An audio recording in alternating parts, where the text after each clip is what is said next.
Let's learn about artist Wayne Thiebaud. Wayne Thiebaud was born in Arizona in 1920. He is most famous for painting pictures of food and other common items. This is called pop art.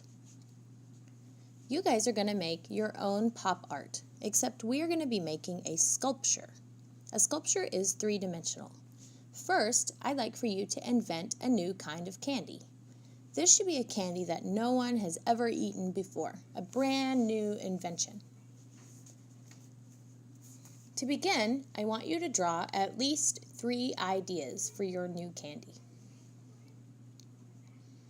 Don't forget to give your candy a name and draw what you want your wrapper to look like. Believe it or not, there are people in the world whose job it is to design candy wrappers. We're making the kind of candy that twists closed on both ends, like a Tootsie Roll or a Jolly Rancher.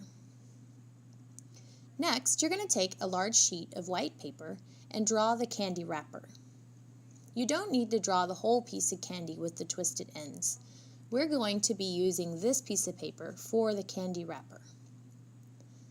I'm naming my candy Lemon Crunch.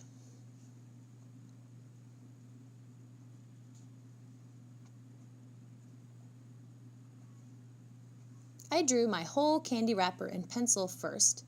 Now I'm going to trace over my design with Sharpie.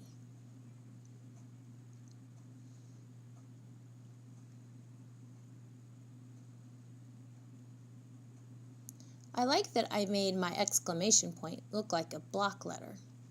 So I think I'll go back and make my letters look a little bit thicker too. I'm coloring in the E. I'm going to trace around my M and my O and make them have a line on the inside and a line on the outside. This is a very easy way to make block letters, and it works if you're going to be coloring them in. Remember, trace every line of your design with Sharpie. We're going to be coloring these with construction paper crayons. Construction paper crayons are very dark. They almost look like oil pastels when you color with them. The good thing about them is they're not as messy. I'm going to go ahead and color in every other letter with black Sharpie since I colored in the E and it was the only letter I had colored.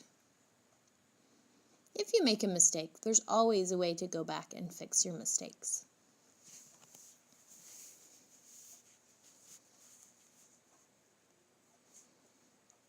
I don't want you guys to do a lot of coloring with Sharpie, but if you want to make your word black and filled in with Sharpie, that would be okay. The rest of your design you will be coloring in using the very cool construction paper crayons.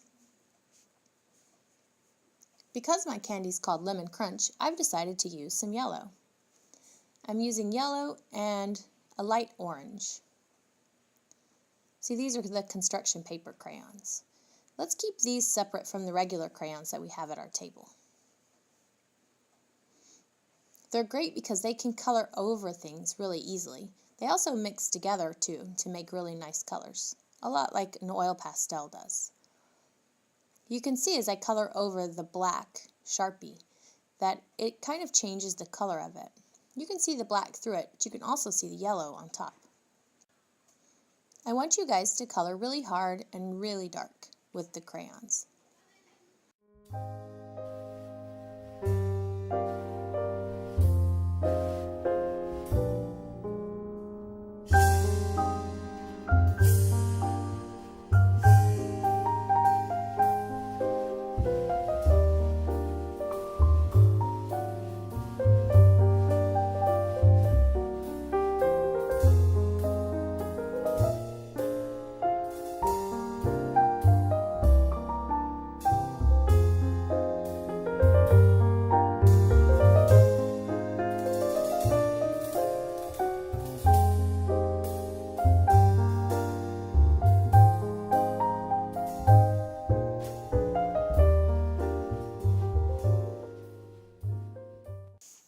When you guys are coloring, be sure and use a little movement instead of a big movement.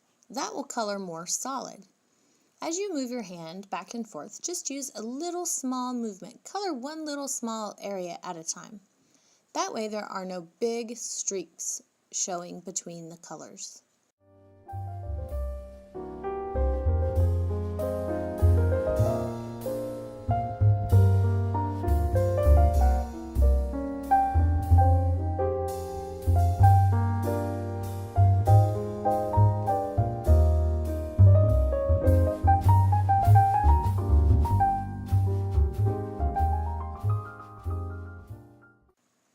I want you guys to color the entire page.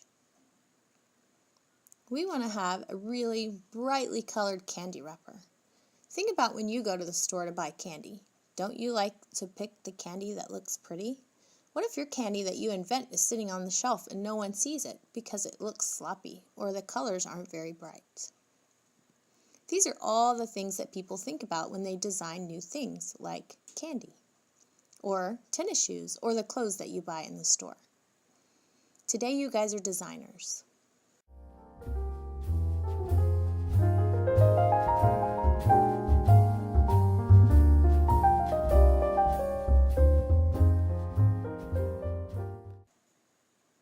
Color the whole thing. Don't leave anything white.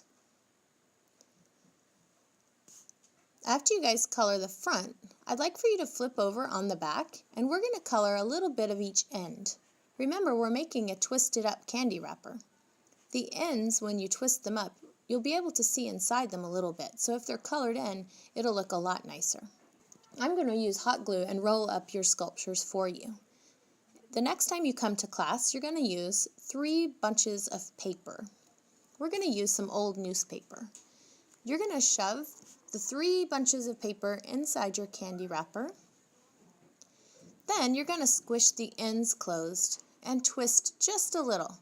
Be sure you don't twist these a lot. We don't want to rip our paper.